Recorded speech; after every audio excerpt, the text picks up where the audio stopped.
अस्सलामुअलैकुम, स्वागत है आपका स्मार्ट किचन में। तो आज हमारे किचन में बनने वाली हैं खस्ता करारी मीठी टिक्की। तो चलिए शुरू करते हैं इसे बनाना।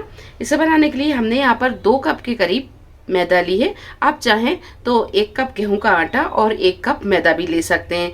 तो यहाँ पर हमने 2 कप मैदा ली है और मैदा को हमने छान लिया है। अब इसमें हम डालेंगे आधा कप सूजी और आधा कप नारियल का बूरा, 1 टेबल स्पून सफेद तिल और 1 टीस्पून मग्ज, इलायची पाउडर 1 टीस्पून और 1 टीस्पून सौंफ का पाउडर और 1 कप डालेंगे हम इसमें पाउडर चीनी। और बस ये सारी चीजों को कर लेंगे पहले अच्छे से मिक्स। और आधा कप के करीब लेंगे हम घी। तो यहाँ पर हम घी का इस्तेमाल कर रहे हैं, आप चाहें तो ऑयल भी इसमें डाल सकते हैं। और अगर आप यहाँ पर घी डालेंगे तो इसमें बहुत अच्छा खस्तापन आएगा। टिक्कियों में घी का मोहन बहुत अच्छा आता है, तो आप कोशिश करें कि इसमें घी डालें।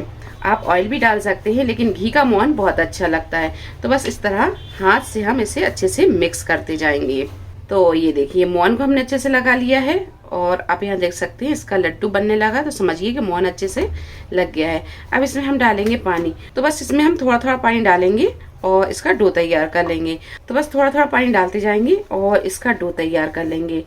डो यहाँ पर बहुत नरम नहीं होता है इसका और बहुत कड़क भी नहीं रहता है, नॉर्मल डो रहता है।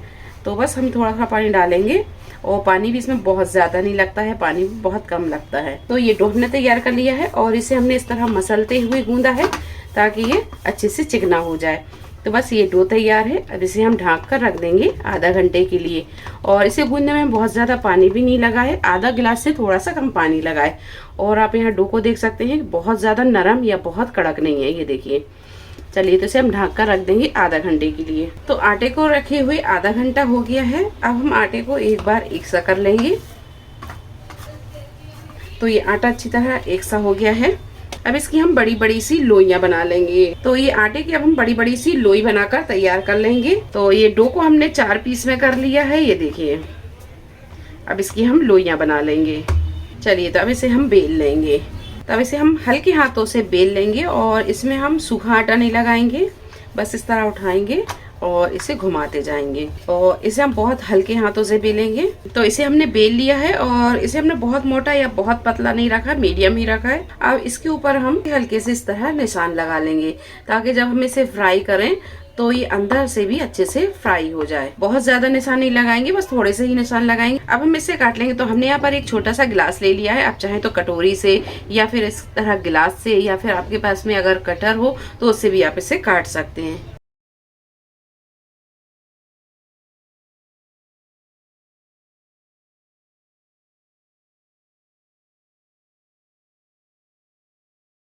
तो ये देखिए इस तरह हमने इसे काट लिया है और ये जो एक्स्ट्रा आटा है इसकी हम फिर से लोई बनाएंगे और इसी तरह हम इसे बेल कर तैयार कर लेंगे। तो बस इस तरह हम सारी टिक्कियों को बनाकर और तैयार कर लेंगे। अब इसे हम कर लेंगे फ्राई। टिक्कियों को फ्राई करने के लिए कढ़ाई में हमने तेल को गर्म होने रख दिया है। तेल हम बहुत ज्यादा गर्म नहीं रखेंगे, मीडियम हीट पर रखकर इसे गर्म किया है। तेल हल्का सा गर्म हो जाए तभी आप इसमें टिक्कियों को फ्राई करें। अगर आप तेल को बहुत ज्यादा गर्म कर लेंगे तो टिक्कियां ऊपर से जल जाएंगी और अंदर से कच्ची रहेंगी। तो तेल को आप यहाँ पर हल्का सा गर्म करें। तेल हल्का सा गर्म हो गया है। अब इसमें हम डालेंगे ये टिक्कियां।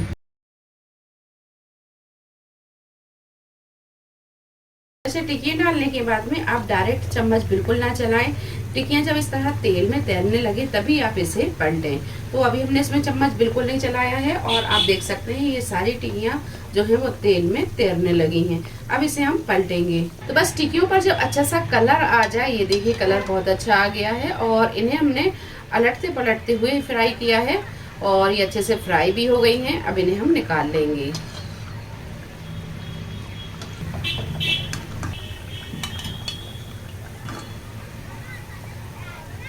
और बस इस तरह हम सारी टिक्कियों को फ्राई कर लेंगे।